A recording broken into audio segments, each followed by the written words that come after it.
Hello, this is Worth Watching, and I'm your host, Science Fiction Snob, sent from the future to warn you about bad science fiction. Today we have our review of the new Netflix reboot of She-Ra, Princesses of Power.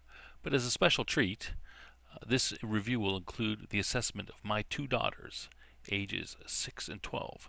Note that I purposely tried to hide my opinion of the series so as not to influence them. However, if you don't wish to watch the entire video, my take on the series is that it's a hot, stinking pile of garbage and not worth your time. My producer is telling me that make sure you watch the entire video, as leaving it out watching to the end messes with our YouTube analytics. Maybe just leave it running while you go make a sandwich. Now, on to the unexpert opinions. So, daughter number 2, are you ready to tell us what you think about She-Ra? Yep. Okay, good. So first, I'm going to ask you a couple questions so that everyone listening knows a little bit about you. So what is your age? I'm 6. Okay, so what is your favorite comic show or show right now? What are your favorites? My favorites are Miraculous, She-Ra, and One Punch Man. Okay, so of those, would you think that Miraculous Ladybug it's called? Is that your favorite show right now? Yes. Okay, so we get an idea of what kind of shows you like. All right, so you like, Miraculous Ladybug is your favorite show right now.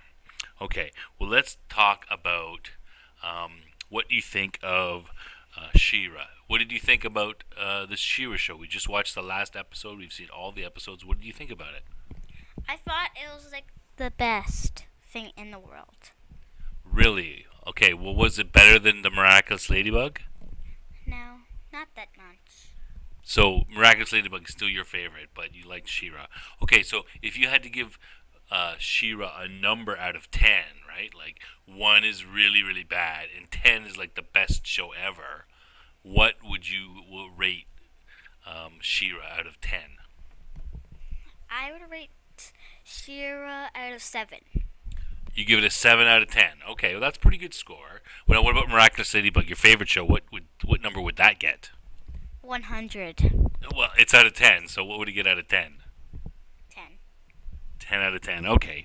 So, on She-Ra, what was your favorite? Who was your favorite character and why? My favorite character is Glimmer, and I like her because she can teleport. Okay, that's why. So, you like her better than She-Ra? She's your favorite character of all of them, and you like her because she can teleport. Any other reasons why you like her? Because her hair is all sparkly. You really like sparkly stuff, eh? Yeah, it's one of your favorite things? Yeah. Okay, now what was the best thing about the show? Okay, was there like a scene that happened that was the best, that you thought was the best thing? My favorite part of the scene was like when they got all these weapons at the ending. It was like so cool. So it was the final battle scene. We just saw that on the last episode too, right? So the big battle scene. So what part of that was when, what part of that battle scene? Because there's a bunch of parts of it. There's first they start fighting and they lose, right? And then they start winning at the end. So which part of that is the best part? The best part is when they start winning and all the princesses get all the rainbow colors on the shield. Oh, so right at the very end where all the other princesses show up, and then they get this rainbow. They get all together, and they get this rainbow comes out, and it defeats all the bad guys, right? Yes. Okay, good. Now, what about the worst part of the show? What part didn't you like about the show? I didn't like it. I didn't like that much when it started. When there was red lightning coming from the sky and the woods was freezing over. Oh, when the darkness was coming over? Yeah. Now, listen, when we watched the show, some things were a little scary. You'd come over to Daddy and you'd hide behind the couch or go in your room and hide. Did you think it was, what parts was it scary? Were those parts scary? And what was so scary about them? It was a bit scary. You didn't like that, or did you like that? It's okay. I liked it a little bit. But it was a bit scary. What was the lady's name there. The lady who she wasn't in the last episode, but the girl who was in charge of Katra, the lady, she was defeated. You don't remember? She was that was kind of I do remember. Shadow Reaver. Shadow Reaver. She was kind of scary. Eh? You saw some of the scenes with Shadow Reaver were a little scary, right? A little bit. Like a tiny bit. But it wasn't too bad. Okay, good, good. So now, Vince, so now they're probably gonna make another. That was season 1 that we just saw. They're probably gonna make another season. Now, would you watch it again? Would you like to see season 2? yes. So you like it enough that you want to watch it again, eh? Yes. Yes. Okay, good, good. All right, well, that's our interview. We'll have to ask you once season 2 comes out. We'll watch that and we'll see what you think about season 2. All right, thank you for giving us your thoughts about She-Ra. You're welcome. Okay, bye. I'll save the video. All right, hello. We're gonna do our interview about She-Ra, and first of all, I'm gonna ask you a few questions, daughter number 1, about Okay. your thoughts about She-Ra. Okay, so first, how old are you? I'm 12. All right, now what are some of your favorite comic characters or comic shows, similar to She-Ra, just so that people get an idea of what other kinds of stuff you like? I mean, I like One Punch Man and Pokemon. Those are some good shows. And I used to watch Spider-Man a lot when I was younger, so I think that kind of rubbed off on the stuff I like. All right, and you recently saw the Spider-Man Into the Spider-Verse movie too, right? Yes, I did. It was really good. Okay, so you like that. All right, so that gives an idea of what kind of stuff that you like. Now, what did you think about She-Ra? What would you, what are your thoughts about it, and what would you give it out of, say, 10 on a scale? Well, I like the art style a lot. I think it's a good art style. I think it's a good idea to take a really old property and make it something new and make it have a different identity. Because I watched a bit of the old She-Ra and it's quite a lot different actually. I think I'd give it an 8 out of 10 because the ending, there's some stuff that it leaves to be desired. Like, come on. You can't just give your character a final smash and make that be how everything gets resolved. Come on. Yeah. Okay, so 8 out of 10. Mm-hmm. Now, how would you compare it to other things that you like? Like, was it better than Spider-Man Into the Spider-Verse, or was it better than One Punch Man? What are your thoughts about that? I don't think it was better than either of those, but it was still pretty good. I liked it. I think the thing that made me like it a lot is because we'd only watch one episode every night, so it was kind of suspenseful and cool like that. I think that's better than binging it.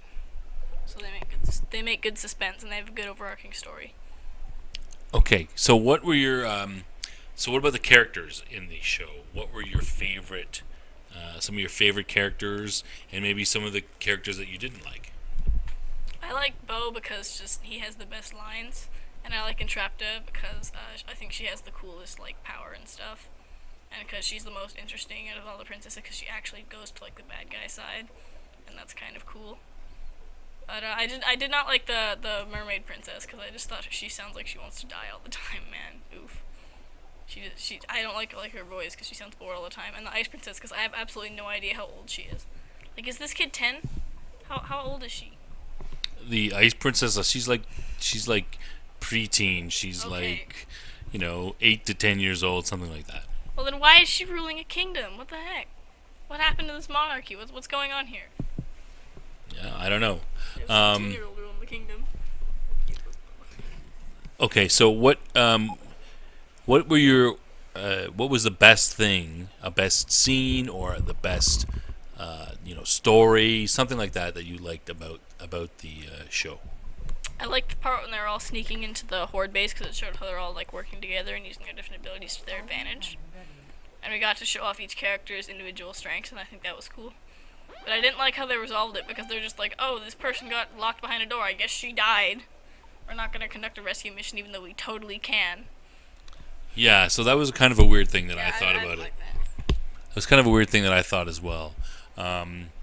They go to the base, and Entrapta gets like cut off, and they come back to She-Ra and they tell her, "Oh, she's gone," as if she's dead. But no one saw her die, and they're all, "Oh, we shouldn't have left her, but whatever," and they're very sad about it. But she didn't die, and they don't know that she's dead. The door just closed. She's locked behind the door. That's all. So that was the worst part. Not the worst. I like that part. But I didn't like how it got resolved. All right. So what was some of the worst things about the show that you didn't like? Well, the way that the thing with Entrapta got resolved, and also the ending a little bit, because it leaves a lot to be desired. I already said that, but still, come on. Well, how does it leave a lot to be desired? Because they just kind of I don't know, work together or something. I don't know. And they make this rainbow wave and wash away all the bad guys. And I'm like, come on, really? That's the single laziest ending you possibly could have made, and you just went with it. I have a feeling that they were really tired writing ideas, and they're like, hey, how about we just have them use a powerful attack and then they win? Because we can't think of how to resolve this. Okay. Is there anything else about the show that you liked or disliked that you think people want to hear about? Well, I liked the first 2 episodes because the first episode is a 2-parter, and I like it because it really has a nice hook. It really draws you into the show a lot because it introduces a lot of major characters, and it shows you kind of the tone for the whole show, and I think that's good. It has a nice introduction kind of thing. Okay. Other things that you didn't like generally over the show? Not really. No, it was good. Okay. Now, what about now? They're sure to make a season 2. Do you think it's worth watching? Would you watch a season 2? And if you would watch season 2, what would you're looking forward to? Learning more about the show or the characters in season 2. Well, first of all, I would definitely watch a season 2 because, well, yeah. And second of all, I think it'd be cool to see more of what Entrapta does because at the ending they made it seem like she definitely did turn over to the evil side. Like she just paused for a second before doing something and was like, you know what, I'm doing this. So I think she might become a full-on big villain, and I kind of like that. And I kind of hope they develop the 2 princesses that just kind of appeared in the end for no reason. Because I have absolutely no idea. I don't know their names, man. Come on. Okay, so all right. So that's your take on the show. Is there any? That's about the end of the of your thoughts on it. Is there any last minute thoughts you think that the audience should know about the show? Whether they should, if they're just trying to decide whether they want to watch it or not. Well, it's a good show. If you like the old He-Man stuff, you'll probably like this. So yeah. Okay, thank you very much. So you've heard what my daughters think. So now it's time to get to my thoughts. It's bad. Don't waste your time watching it. Not a good show. I defer to MJ Tanner, the YouTube channel, link in the description. They do a good review of each episode of She-Ra and break down the big problems. But it all boils down to bad writing. The characters are poorly written and inconsistently written. They will say something that is their, what they want to do, and then the next episode, the next scene, whatever, they seem to forget that. So they act very inconsistently. Even same thing, even with the bad guys. There's a scene in one of the episodes, episode 3 or 4, where the plant people are fighting the Horde, and they at one point you see a scene where the people rise up and finally the normal people rise up and fight against the Horde with She-Ra and everyone else. And there's one scene where the Horde soldiers are lying on the ground and there's regular people hitting them with leaves. It literally looks like a scene from some 60s big budget Hollywood Egypt movie where they're supposed to be fanning the stars with palm fronds, and they're hitting them with it, and the guys are lying there. If we're supposed to be scared of the Horde and afraid of them, how are we supposed to be afraid if we see scenes like that? It's just stupid. So it's bad. Another criticism I have, my personal one, is it's got this, the whole thing has this, cutesy, semi-Japanese style, which I hate. When one character, likes another character, they put the the hearts over their eyes and stuff like that. It's just horrible. And also, I just can't get over the fact that the way She-Ra is drawn. I mean, Adora looks fine. No problem with Adora. She looks like her age, and she looks like a girl. And all of a sudden, she changes into She-Ra, and she turns into a 14-year-old boy. I don't get it. I can't get beyond that. Why couldn't they draw her more like Adora, but just, more powerful and everything? Why does she have to look like some androgynous 14-year-old boy? It's just stupid. I don't understand the choice of that. Now, one good thing I will, and this made me interested at the beginning of the series, is that Adora leaves the Horde, and her best friend Ketra doesn't come with her. And I thought, oh, here's a good, something good. It's not really Kitty.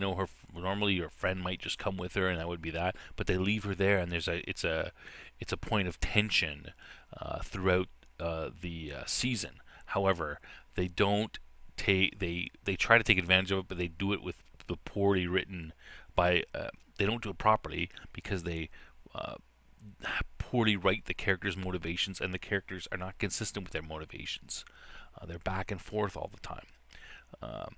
But MJ Tanner, they go over that much better, and you can get into detail of all those things, and pretty much every episode there's some sort of problem with that. So who would I recommend this to? If maybe 7 to 11-year-olds, might like the show.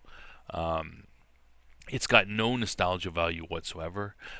It's like they got the license. The writers, skimmed the wiki page and pulled out a couple of the names of some of the characters, and then just wrote what they wanted. I don't understand why they did this. They could have just started their own IP, saved the licensing money. I guess they figured they'd make more money if they say it's a reboot of She-Ra, but it's not. It's simply what they wanted to write. They put a couple of the She-Ra name and character names and Eternia, that kind of stuff over top of it, and then just went with whatever they wanted. So, if you're in your 30s and going, nostalgia for She-Ra, and you want to watch this, don't waste your time, because you won't get any nostalgia value from it. So now I want to comment a little bit about what my daughters said in their review. I think they were a little bit, based on their comments and how they react to the show, I think they were a little bit easy on it. I think that there was a bit of an effect that we're all together, daughters and dads, and we're all watching at the same time. I think a lot of the value, some of the joy they got from the film was from the series was the fact that we're all doing it together, and it's something that we looked forward to. We watched one episode a night. That sort of built it up. You'll see my 6-year-old. She even said that she prefers the Miraculous Ladybug cartoon over She-Ra, and to be honest, I do too. Miraculous Ladybug is aimed at a lower age group than She-Ra is, but it's just better written. I would rather watch an episode of Miraculous Ladybug and Cat Noir than I would She-Ra anytime. And in our house, we've seen every episode of Miraculous Ladybug at least 3 times. For my 12-year-old, again, I think that she really watched it because the rest of us were watching it. It was a group thing to do. I don't think she really enjoyed it that much. I think she was a little bit nice in her assessment. And I'll give you these 2 examples. So the very final episode, there's the big battle, and She-Ra is losing, and her friends are losing. And then the other princesses come together, and they all get together, and they fire this rainbow beam out, and it defeats the enemy. And as that was going on, she said, in a very sarcastic voice, "So what a surprise! They all got together and fired their magic beam, and it defeated everything." She was very, very sarcastic about that. And then after the show was over, because all the princesses represent a different color of the rainbow, and all the rainbow parts get out. She actually said when the show was over, she said, "Oh look, they defeated him with the power of the gay." So I was like, okay, that's what she really thinks of it. I think her rating was a little high. I don't think she really enjoyed it at all. Simply watched it because her sister and I were watching it together. So that's my assessment of She-Ra. Don't waste your time if you're between 11 and or 7 and 11 years old. Uh, Maybe you'll like it, but the poor, inconsistent character writing, especially, could not save this property, and it's got nothing from the original. So avoid it at all costs.